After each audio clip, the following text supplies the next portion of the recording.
Maintenant, la parole à la commissaire. Merci, Madame la Présidente.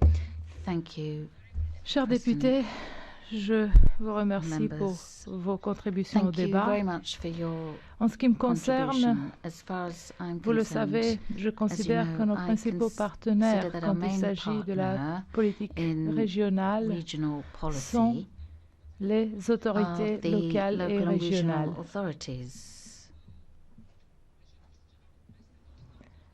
Les présidents des plus de 280 régions, nous portons des consultations permanentes. Ce sont ceux qui sont le plus près des citoyens, qui comprennent le mieux les problématiques et qui peuvent changer la vie des gens en créant des emplois, en innovant, en améliorant les conditions de santé, d'environnement, de transport. Je sais que les régions ont leurs propres limites. Elles ont besoin, encore plus que les autorités nationales, d'appui budgétaire et de cofinancement des projets. Je suis d'accord avec vous, les villes, le rôle des villes est très important et je suis reconnaissante envers la présidence néerlandaise pour l'importance qu'elle prête à l'agenda urbain dans les villes de l'Union européenne, qu'elles soient des capitales, qu'elles soient de villes plus petites. 70% de la population vit et ce sont des vrais moteurs pour créer de la croissance et de l'emploi. Je remercie le Parlement européen pour son appui envers le principe du partenariat auquel nous prêtons une attention majeure. Et je suis d'accord avec M. Van Nistelrooy qu'un débat public est nécessaire concernant la manière dont le principe du partenariat et de la gouvernance multiniveau est appliqué.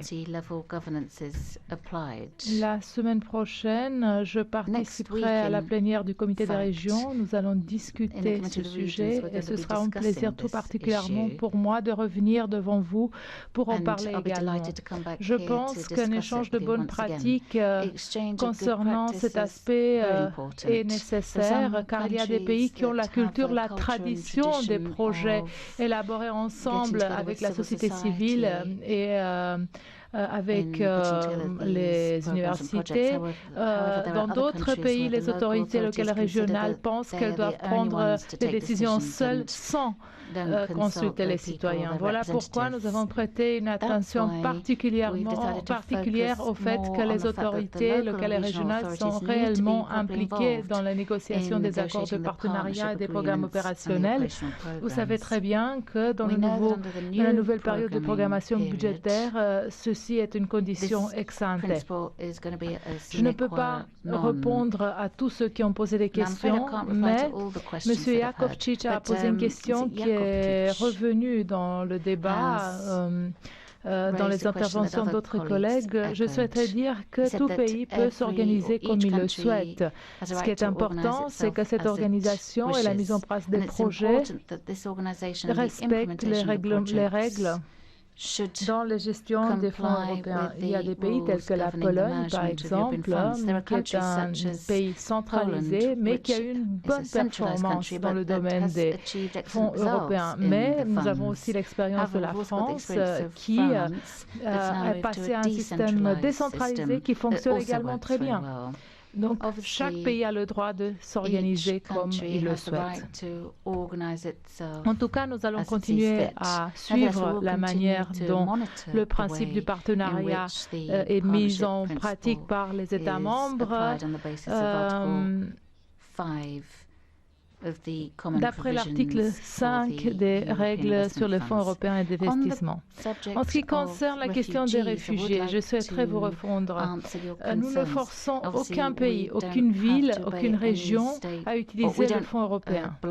Nous avons adressé cette lettre à tous les ministres pour leur faire savoir que nous sommes prêts à modifier les programmes opérationnels. Nous sommes conscients du fait qu'il y a un an, quand les programmes ont été élaborés, le défi lié aux réfugiés n'existait pas à ce niveau-là.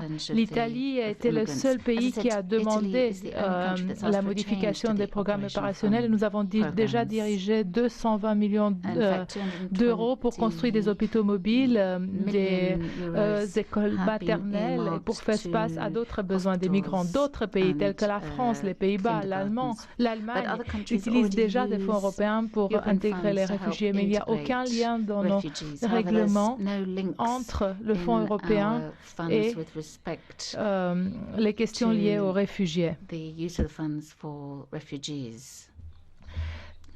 Une dernière précision.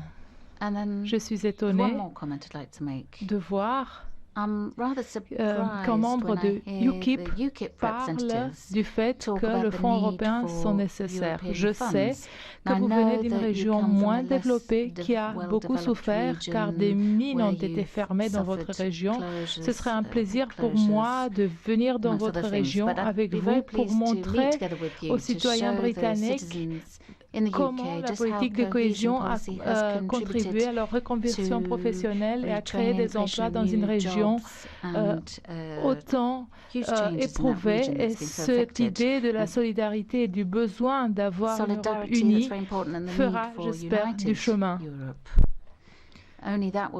Merci beaucoup. Et je reste à votre disposition.